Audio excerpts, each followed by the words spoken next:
अभी national council for the transgender person की expert member के तौर पे मैं काम कर रही हूँ। दोस्ताना सफ़र नाम का कम्युनिटी बेस्ड ऑर्गेनाइजेशन, उसके थ्रू ट्रांसजेंडर हॉस्टल भी रन कर रही हूँ, जिसमें हमारे साथियों को रोज़गार के प्रशिक्षण और उनको आवासन की व्यवस्था दी जाती है। ट्रांसजेंडर वही व्यक्ति होते हैं जो assign to the birth male और फीमेल और person come out opposite gender.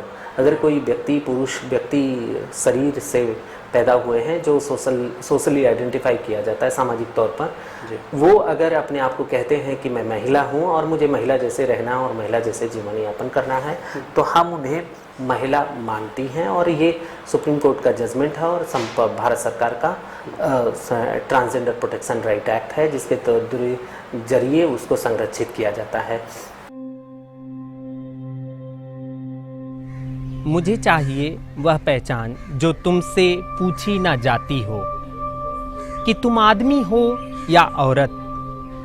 मैं जो बताऊं अपनी पहचान, पहचान से अचकचा जाते हो।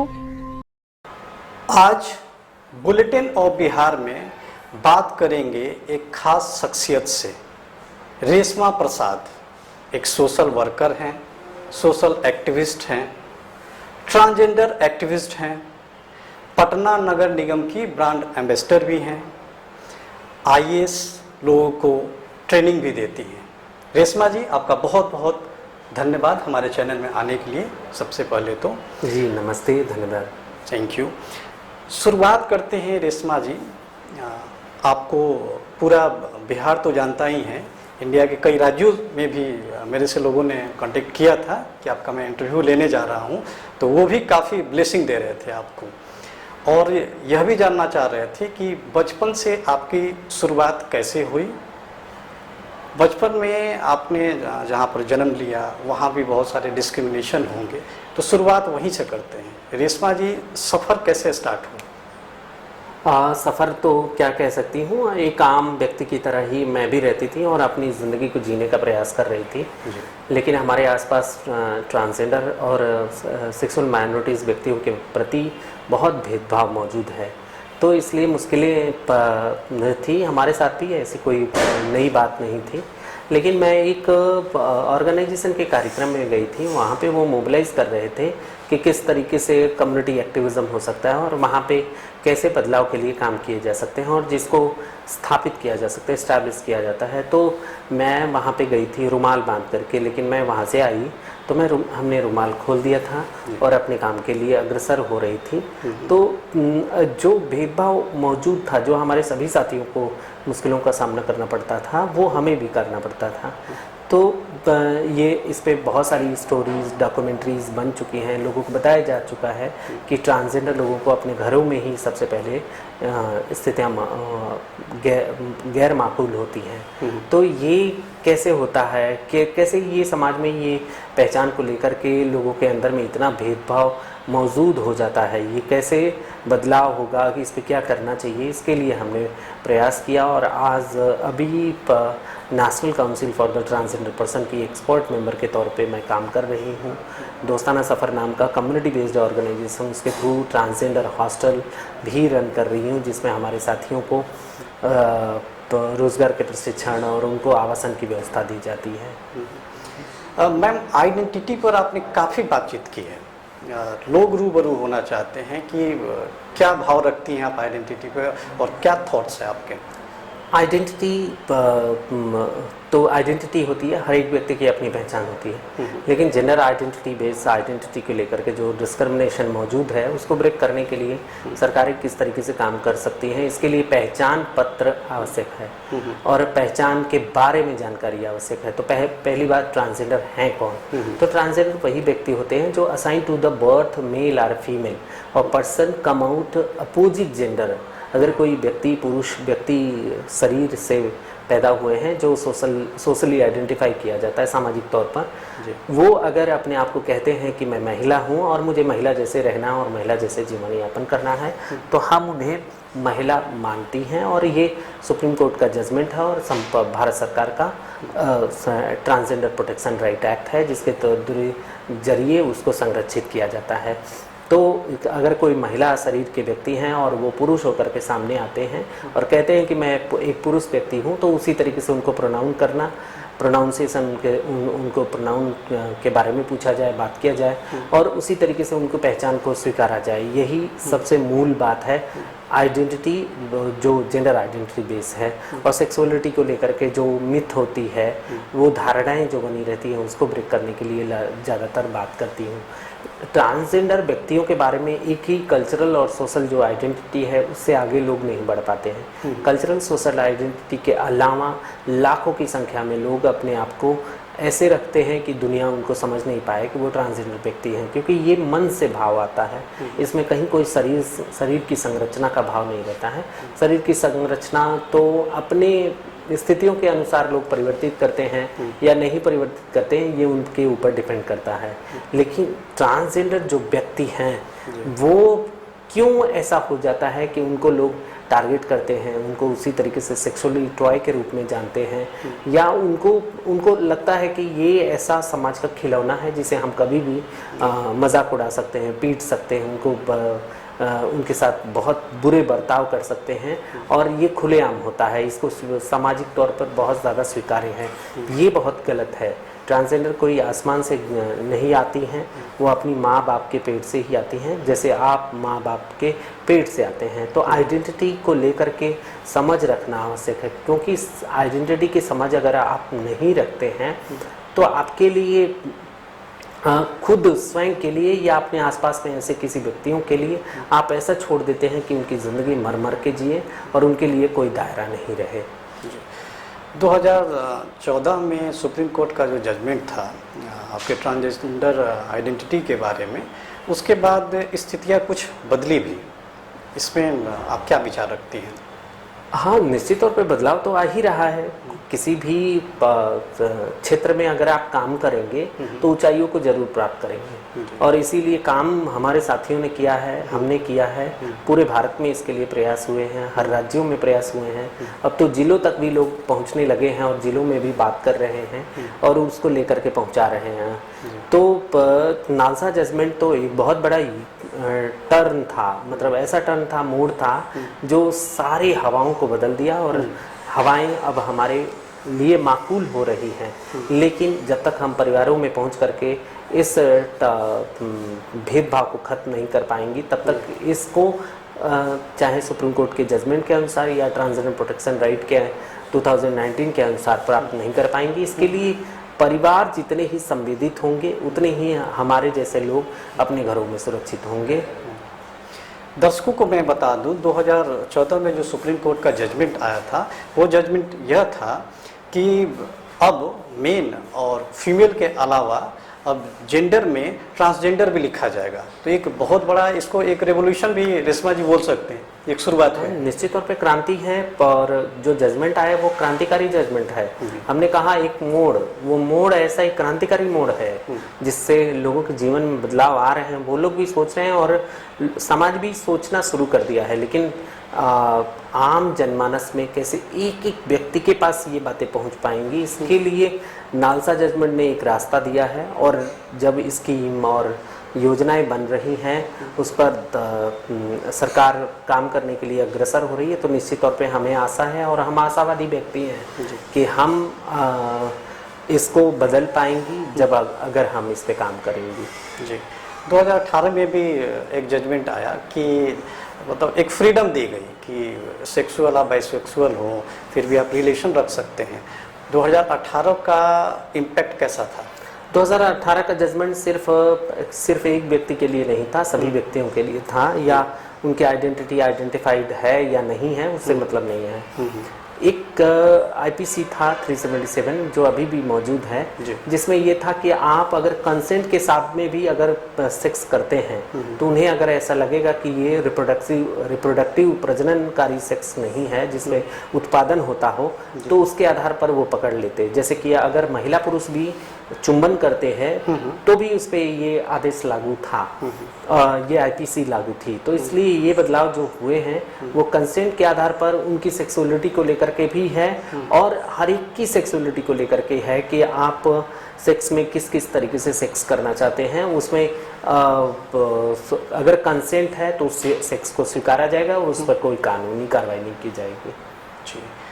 ट्रांजैक्शन प्रोटेक्शन एक्ट 2019, इसके बारे में मैडम थोड़ा बताइए। ट्रांसजेंडर प्रोटेक्शन एक्ट संसद के द्वारा पास है और एक एक्ट बना हुआ है 2019 जिसमें ट्रांसजेंडर समुदाय के अधिकारों को संरक्षित किया जाता है। इसके 8 सेक्शंस हैं और इन 8 सेक्शंस में अलग अलग तरीके से आइडेंटिफाई किया गया है कि किस किस विषयों पर केंद्र, राज्य सरकार, छोटे से छोटे संस्थान, बड़े से बड़े संस्थान, सभी लोगों को इसको इन्वॉल्व होकर के इस पर काम करना है और उसके लिए उनको उनकी ये मूल कर्तव्य में शामिल करने की बात है। तो निश्चित तौर पे इसके लिए समाज को समझना होगा कि अब एक्ट बन चुका है, एक्ट मतलब कानून बन चुका है और कानून जब बन जाता है तो वो उसको लागू कराना उनके प्रशासनिक अमले का काम है और उस प्रशासनिक अमले को कैसे समझाया जाता है कि वो काम करे। और अगर कोई व्यक्ति अभी भेदभाव करने के लिए अभी भी प्रयास करते हैं तो निश्चित तौर पे ये कानून उन पे लागू होगा। उनको 6 महीने से लेकर के 2 साल तक कैद हो जाएगी। ये आपराधिक कृत्य के लिए है, लेकिन बिना आपराधिक कृत्य के लिए जैसे कि अगर हेल्थ के मामले हैं तो उसके लिए भी सरकार काम करेगी, एजुकेशन के जो मामले हैं उस पर भी काम करेगी, मतलब हर एक मुद्दे के लिए काम करेगी जिसमें ट्रांसजेंडर के नागरिक जो अधिकार होते हैं, जो वंचित हजारों वर्षों से थे, वो अभी खत्म हुआ है। तो निश्चित तौर पे ये बहुत ही अच्छा मौका है हमारे कम्युनिटी, समाज और परिवारों के लिए कि वो इनको समझेंगे कि सरकार अगर कानून बना रही है तो उसको पालन करना हमारे समाज के व्यक्तियों का ही कर्तव्य है और उस कर्तव्य का जरूर पालन करेंगे। जी। एक ऐतिहासिक कदम बताया जा रहा है नीतीश कुमार का, जब उन्होंने ये फैसला लिया कि हर जिले में एक दारोगा और 4 पुलिस वाले जो होंगे वो ट्रांसजेंडर कम्युनिटी से आएंगे। इस कदम को कैसा मानते हैं आप? बहुत ही अच्छा कदम है, लेकिन ये कदम सिर्फ सरकार का नहीं है। माननीय उच्च न्यायालय पटना ने इस पर आदेश दिया है कि वो बनाना है जिसमें हर एक जिले में उनका उचित प्रतिनिधित्व हो। अभी प्रतिनिधित्व जो है वो शून्य है और हम अभी इंतजार कर रही हैं कि सरकार किस तरीके से कार्य करती है, क्योंकि रिजर्वेशन हो चुका है। उस रिजर्वेशन का अगर पालन होगा निश्चित तौर पे अभी उन्होंने जिस तरीके से बताया है उस तरीके से लगभग 50 व्यक्तियों को रोज़गार, 52 व्यक्तियों को रोज़गार मिल पाएगा और पुलिस के रूप में काम कर पाएंगे। लेकिन हर एक जगहों पर उनकी महत्ता है, चाहे वो प्रेस हो, जिला प्रशासन हो, सरकारी संस्थान हो, गैर सरकारी संस्थान हो, सभी जगहों पर इस तरीके से आरक्षण उनको देना चाहिए, क्योंकि हज़ारों वर्षों से ट्रांसजेंडर इससे दूर रहे हैं और उन्हें एक कल्चरल सोशल आइडेंटिटी के अलावा उनकी प्रोडक्टिविटी को कभी पहचाना नहीं गया है कि वो भी समाज में उसी तरीके से योगदान दे सकते हैं जैसे आम समाज के लोग देते हैं। तो निश्चित तौर पे सरकार ज़रूर सोचेगी और कि हम किस तरीके से उनका इंक्लूजन कर पाएँ, inclusion of the transgender community कैसे हो पाएगी जिसमें न्याय का बात होगी, और वो न्याय का इंतज़ार अभी भी है। आप पटना नगर निगम की ब्रांड एम्बेसडर भी हैं। जब आपको ब्रांड एम्बेसडर बनाया गया तो कैसी फीलिंग रही आपकी? एज ए ट्रांसजेंडर व्यक्ति एक महती जिम्मेदारी इस शहर के लिए मिली है कि हम उनको बता सकें कि स्वच्छता के लिए किस तरीके से जागरूक हों और स्वच्छता सर्वेक्षण में शामिल हों। ये निश्चित तौर पे बहुत ही अच्छा है एज ए ब्रांड। यह थी रेशमा प्रसाद। ट्रांसजेंडर के लिए और उनके हक की लड़ाई के लिए 12 वर्षों से ज़्यादा समय से यह लड़ती आ रही हैं और समाज में भी जेंडर इक्वलिटी के लिए लड़ाई लड़ रही हैं। काफ़ी हद तक यह कामयाब भी हुई हैं और इनका मकसद ये है कि समाज में जेंडर इक्वलिटी आनी चाहिए और ट्रांसजेंडर को एक समान भाव से देखा जानी चाहिए। इसी सिलसिले को आगे बढ़ाते हुए यह पूरा भारत भ्रमण भी कर रही हैं, बहुत सारे जगहों में गईं और इन्होंने अपनी बातें रखी। खास करके बिहार में एक खासा प्रभाव है इनका और यह कहा जा सकता है कि आने वाले दिनों में लोगों की और समाज की और सरकार की जो सोच है ट्रांसजेंडर के प्रति पॉजिटिव होगी, उनके सोच में बहुत बड़ा बदलाव आएगा और सभी लोग समान हैं यह मानने वाली बात हो जाएगी, यह महसूस करने वाली बात हो जाएगी। धन्यवाद। मुझे चाहिए वह पहचान जो तुमसे पूछी ना जाती हो कि तुम आदमी हो या औरत। मैं जो बताऊं अपनी पहचान, पहचान से अचकचा जाते हो। जबड़े तुम्हारे खिंच जाते हैं, एक हल्की हंसी का जहर मेरे जिस्म पर छिड़क जाते हो। फप्तियों का जहर अंदर तक हिला देती कि क्यों मैं ऐसी हूं। नहीं, मैं ऐसी ही हूं। तुम स्वीकारो या ना स्वीकारो, मैं जो कहूं कि मैं किन्नर हूं। मेरी आंखों में आंखें डालकर झांकते फिर नजरों ही नजरों में ऊपर से नीचे तलाश डालते हो। मेरी जिंदगी की पहचान मेरी है और इसकी तलाश भी मेरी है और इसकी आस भी मेरी है। बरसों बाद मैं अपने पहचान को पहचान पाई, फिर भी तुम्हारी तलाश बाकी है।